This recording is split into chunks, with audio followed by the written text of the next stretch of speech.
Welcome to Take It from the Iron Woman. My name is Susanne Müller, your host and the Iron Woman. This podcast is about empowering yourself and others to make real changes in the world. You will hear from everyday, smart, sophisticated, hip people like you and me. Not everybody has to be an Iron Woman to impress the world.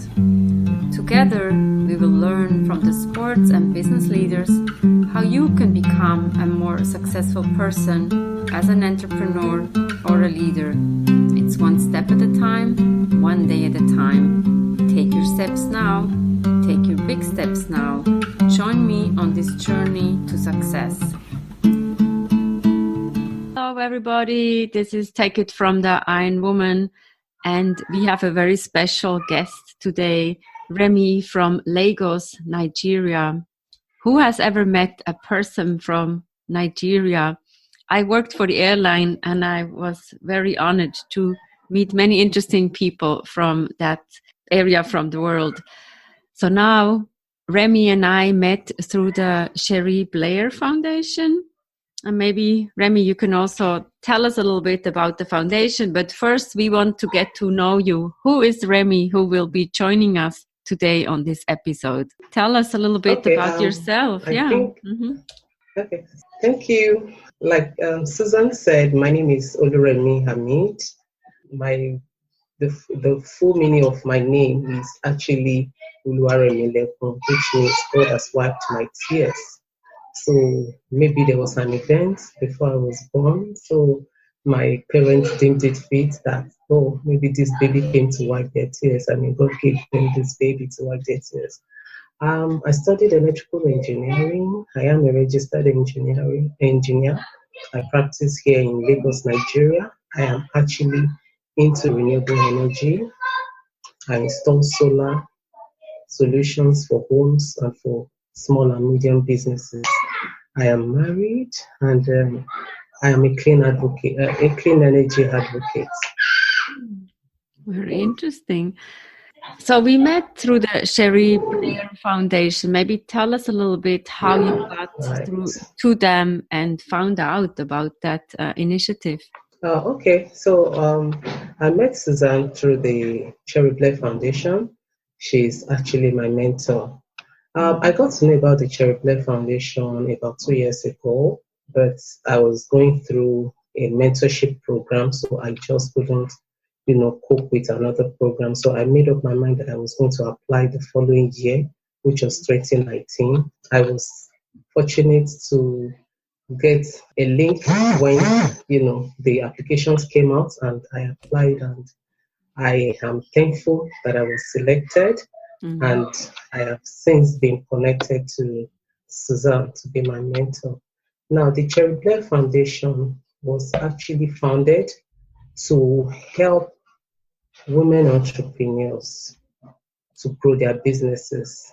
We see women as minority in everything, and we believe that we are the mothers, we are the ones that give life, and we are like creators. So you believe if you invest in a woman, you're actually not just investing in one human being, you're actually investing in a whole community, because women give back a lot. So I believe this is what prompted the Cherie Blair Foundation to decide to help women grow in their businesses, and also, for the businesses to become forces to reckon with in the world. Mm-hmm. Yeah, it's amazing.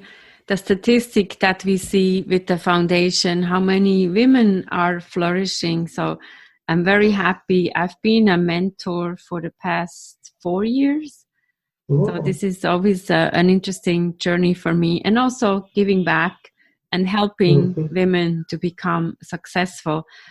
And I think you're actually very special because you're in the STEM field. So STEM means science, technology, engineering, and math.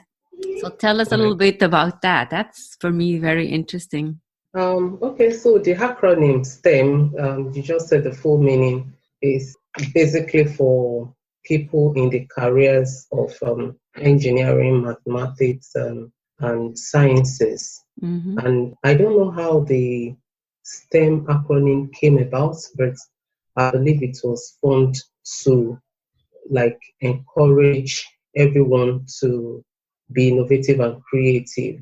And it was actually in particular it's directed at women and girls, to encourage them to take up careers in STEM. I remember in my secondary school we had the JET Club, which is like the creative and innovative club. Then everybody in science wanted to belong to the JET Club, because if you are a member of the JET Club, you'll be able to like go about, do experiments, be able to produce something, make connections and bring out a product and do physics tests and all that. So I am a STEM trainer. I was privileged to study engineering, which wasn't very common for females in those days. And right now we try to like encourage girls also do the same, because the quantity of people, the number of females that study engineering, science, technology, and mathematics, you find out that at the end of the day, they do not take up careers in that field. They end up doing something completely different. And we try to like encourage them to take up careers in STEM. I have an initiative that I founded in 2017, which is called Inspired for STEM, where we go to primary and secondary schools. They are your high schools. So we go to high schools and encourage students to take up careers in STEM. We do a 60 to 40% female to male participation, so that we make them realize we're not like striking out the boys, but we are really focused on girls. We know they are the minority, they are less privileged. Many of them don't even believe they have what it takes, to take up careers in those fields, or to further their education in those fields. So we try to encourage them to do that by doing hands-on experiments, hands-on technical stuff, to ensure that we make engineering look interesting to them, we make science look interesting to them, and we kind of try to demystify the concept of mathematics, and let them realize it is not so tough or difficult to understand or to know. I think, so you're the role model and front runner for those girls. And I'm curious to find out, as of when were you interested in the STEM? Was that at a very young age, or was there somebody helping you to get interested in math? Okay, so in my primary school, I wasn't interested in maths. I mean, I was just an average student. In my high school, in the junior classes, I was an average student, and I think at a point when I entered my senior classes, so we had 3 classes for in the senior group. And I think in my first year of seniors class, I made up my mind I was going to change, because I loved basketball. I mean, I was playing for my school, representing my school, playing for my state.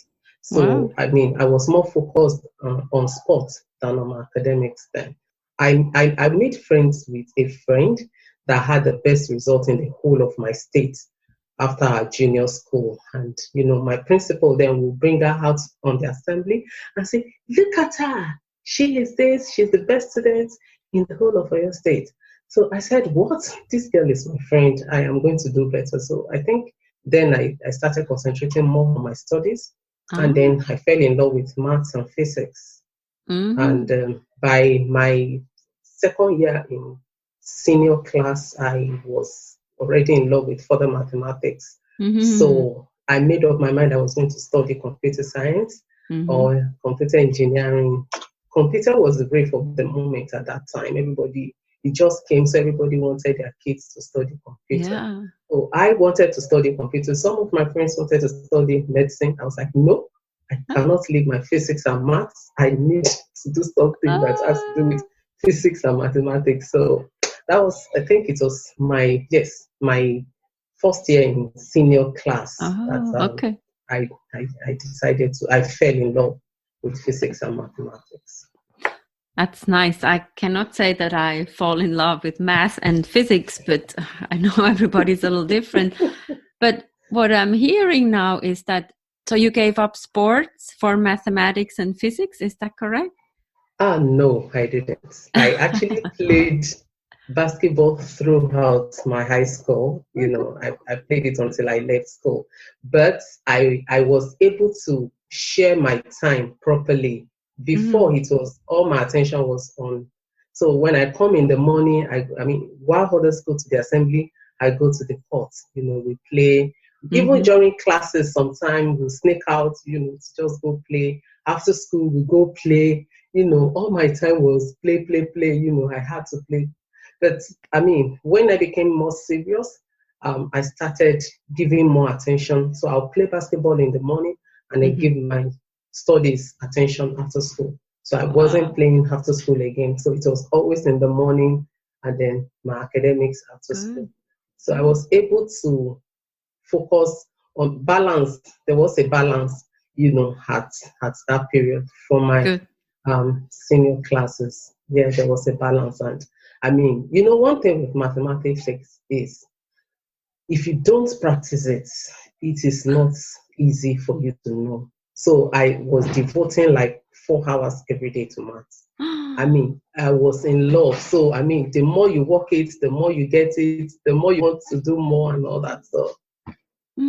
I just had to create a balance between my sports and academics. And the math. I find it fascinating. And you just said it, right? You need to train the same in sports, the same in math. I know I took statistics and the teacher said, you have to study basically an hour per day. And I listened to her and it became easy and I was super interested in it. So I think it's when you get motivated, then it becomes easier. And you also, it's find the balance and then you fall in love and then it becomes, everything becomes easier when you fall in love. Yes. And now let's switch a little bit to your career, your business.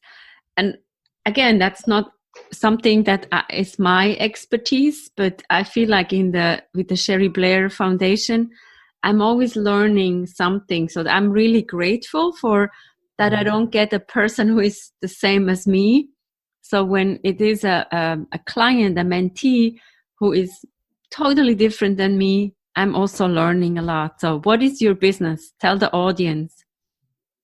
Okay, so the name of my company is Hydren Energy Limited. We're into renewable energy.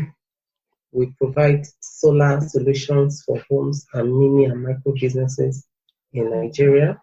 And our goal is to be the renewable energy solution provider in greatest demand by homeowners and businesses, mini and micro businesses in Nigeria by the year 2023.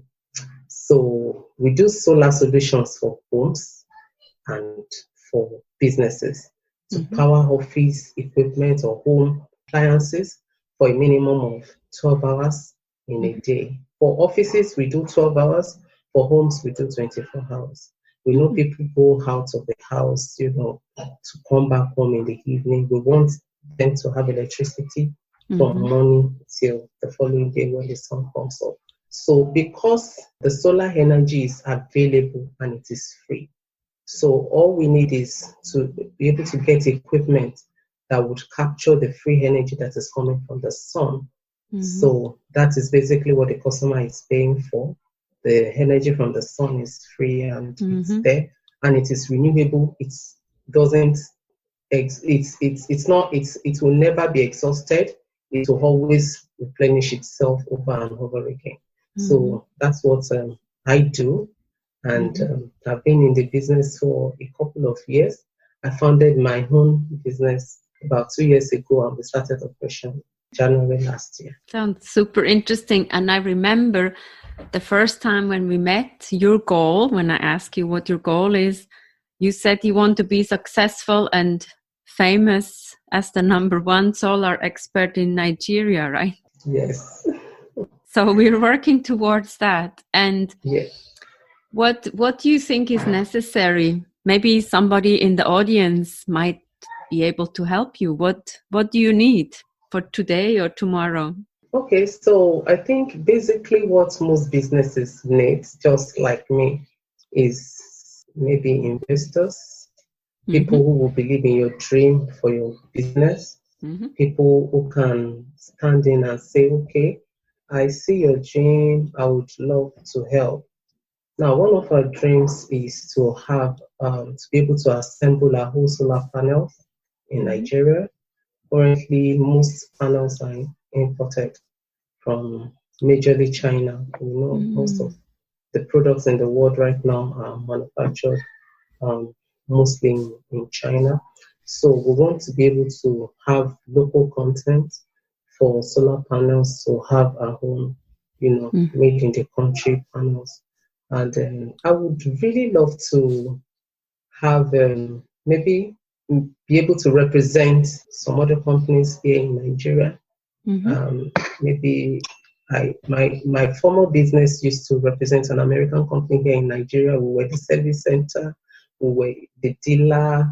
Anyone all over Africa, West Africa especially would always buy from us and all that. So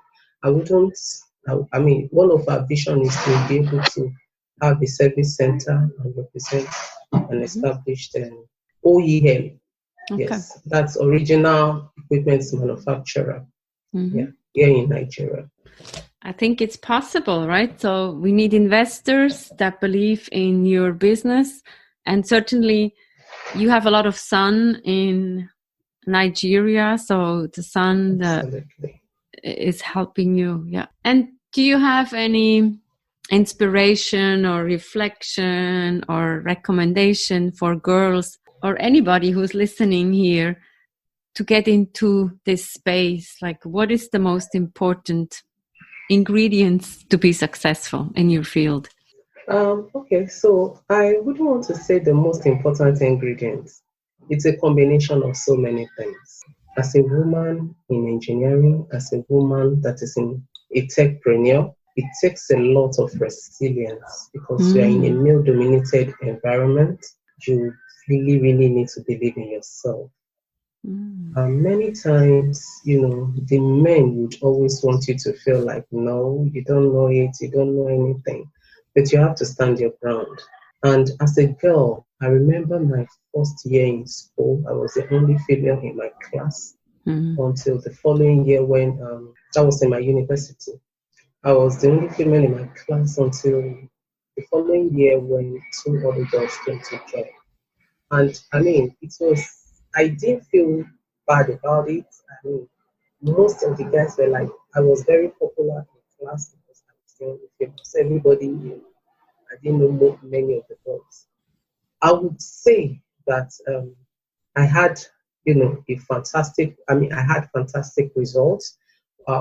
One of my friends would still say I was one of the best females in the faculty. Anytime he's introducing me to anyone, he will still keep saying it up till today. Now, what's helped me was the fact that I believed in myself. I knew what I carried. I knew the innate ability that I had. I didn't have the mindset that I couldn't do it because I'm a woman, because I was competing with boys. That was even like the motivator for me, like, oh, I'm going to show you. I'm going to show you. I'm going to show you that I am better than you, Yeah. So as girls, I would say that you need to believe in yourself. Whatever your dream is, it is valid. Whatever you want to achieve in life, it is valid. Don't let anyone or anything talk you down or talk you out of it. If it is something you really desire, go for it. Get trainings on it. And before you know it, I mean, you're going to achieve that dream. And even when you start, you may meet a lot of challenges that, you may feel like, oh, I need to give up. I don't think I can go on with this, But once you realize that you want to live your dream, you're not living any other person's dream. This is your dream. You need to be consistent. Nothing comes free in life. If you receive it free, somebody paid for it. Even when you receive it free, someone paid for it. So you need to realize that you have to pay. There is a time to pay for whatever it is, and there is a Thank you so much. This is so. It's only for a matter of time. I was talking to someone. Yeah, I was talking to somebody about 2 days ago. And we're talking about how long it's going to take, for men and women to be equal. We're talking about equality, all for each for equal. The International Women's Day, and we're talking about we know it's not going to happen right now, but we know it will happen once we keep talking about it. So I believe that equality is going to happen one day. So whatever your dream is, it is valid. Don't give up on it, and the sky is just the beginning. Good. And you're the role model. And before we recorded this, you told me in Nigeria on Saturday you always have fun. So tell me a little bit about this. Like, there is another side of Remi that I just learned, right? Okay, so I'm sure if you know Nigerians, you know we love to enjoy life. We love to enjoy ourselves. So we love parties. Almost every Saturday you would have one outing, one party to attend or the other. It may be a wedding party. It may be a burial ceremony. It may be somebody just had a baby, and it's the 8th day, and they're naming the child. So they invite friends and family to come over to felicitate with them. Of course, it's going to be a party. There'll be DJ, there'll be music, dancing, lots of food, varieties of food. And sometimes we have ashebi too, we call ashebi. So you have to there is a kind of material, a dress or a material that, the host is going to say, okay, so this is what everybody is going to wear, and all of you must wear the uniform. So we call that ashebi. So we call the Paris Owambe. So, I mean, almost every Saturday, you always have somewhere to go, unless you decide not to. So, it's always fun. Saturdays are always fun here. You have somewhere to go all the time, unless you just want to, take a chill and rest for the weekend. I know. And it's always uplifting, right? So we know everybody has their jobs. But I like, let's be happy. And I always like your laughter. Maybe you can share your laughter with us when you talk about and. So I mean, well, it's the way we are, I think I met someone some time ago, and the person was telling me about, our Nigerian friends, how they love to host them all the time. Come to my house, come my kids, I said that is just the way we are, You just. I mean, you only have one life to live, so why not enjoy it when you can? And there is a culture of, we love family here. I don't know about, So, I mean, my family, everybody is, even your cousins are your sisters. You refer to them as your sisters and brothers, not cousins or second cousin. You people say second cousin. No, I said my cousin is my sister, my brother. So you're like this close. All of you are like this close. All the time. You call the person my brother. You call the person my sister. But the person may actually be like a very distant cousin to you. But sometimes someone that is not even related to you is your brother and your sister. So because you just have that feeling of brotherhood and sisterhood and all that. So we need to learn from you. I think that's something the Western world sometimes forgets a little bit. So having fun on Saturday, having a party, celebrate, and as you said, we only have one life. Good. So thank you very much and good luck with all your ventures. Thank you. Thank you. Thank you so much for having me, Suzanne. Okay. I look forward to another time if you still have me. Yeah, very good. Thank you so much. Yeah. Wow. Thank you. And you're doing a great job, really. Yeah, really. You're doing a fantastic job. I mean, I am looking forward to being like you soon, the Iron Woman. The Iron Woman.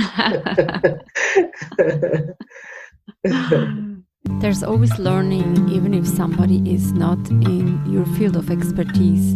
And when you're having fun, the episodes gets a little longer. Take it from the Iron Woman. Remember, every Monday there is a new episode. Check us out, leave a comment. Thank you for chiming in.